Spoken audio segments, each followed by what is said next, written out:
certainly is. I mean, just looking at all those mustard weeds behind her, you could really see how everything was blowing around. Pollen counts will go down slightly for tomorrow. They ramp back, right back up Thursday, Friday, and Saturday, especially as we start to deal with some heat. Now, that's kind of the ugly side of winds, but let's take a look at the positive. A lot of wind energy is driven by the winds that we had today. In fact, yesterday we had about 6,900 megawatts produced. Today, 19,000, and that is equivalent to powering about 67% of our homes. Now, if the winds get too fierce, they actually have to shut down some of the mechanisms that drive that wind energy. But today, not so bad. Not fun to be outside, though. Still looking at those winds about 20 to almost 30 miles per hour. Keep in mind, our wind advisory doesn't expire until 8 o'clock tonight because of this dynamic right here. Low pressure system still positioned right through the desert southwest, and we have that high pressure ridge trying to build in. In between those two very different systems, we get those winds driving through the valley. Also saw some showers overnight for the Sierra, totaling 4 inches for Squaw and Sierra Tahoe. Kirkwood with 4 inches,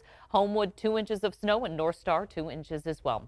Today we dried out and we got the winds. Highs reached the mid to upper 60s in the valley, 50s and 60s for the foothills, and still pretty chilly up in the Sierra, only in the 30s. Our Gilmore backyard, we have sunshine pretty much prevailing throughout the region, but I don't know if you can see that camera still bouncing around quite a bit. Sacramento 68 degrees. We're at 65 for Stockton, Modesto 66, Marysville 68 and 34 with mostly cloudy skies for Tahoe. Winds will really start to die down as we head through tonight and early tomorrow morning. So we're still going to have to deal with those winds until about midnight. Then at 7 a.m. things are fairly quiet through the valley, but winds will still be occasionally gusty in the Sierra until about 11 o'clock. And that's when we really start to see everything widen out here. We'll get another chance for some showers moving through Thursday afternoon for the Sierra, but it just doesn't look like quite the scenario setting up for Thursday that we had for today.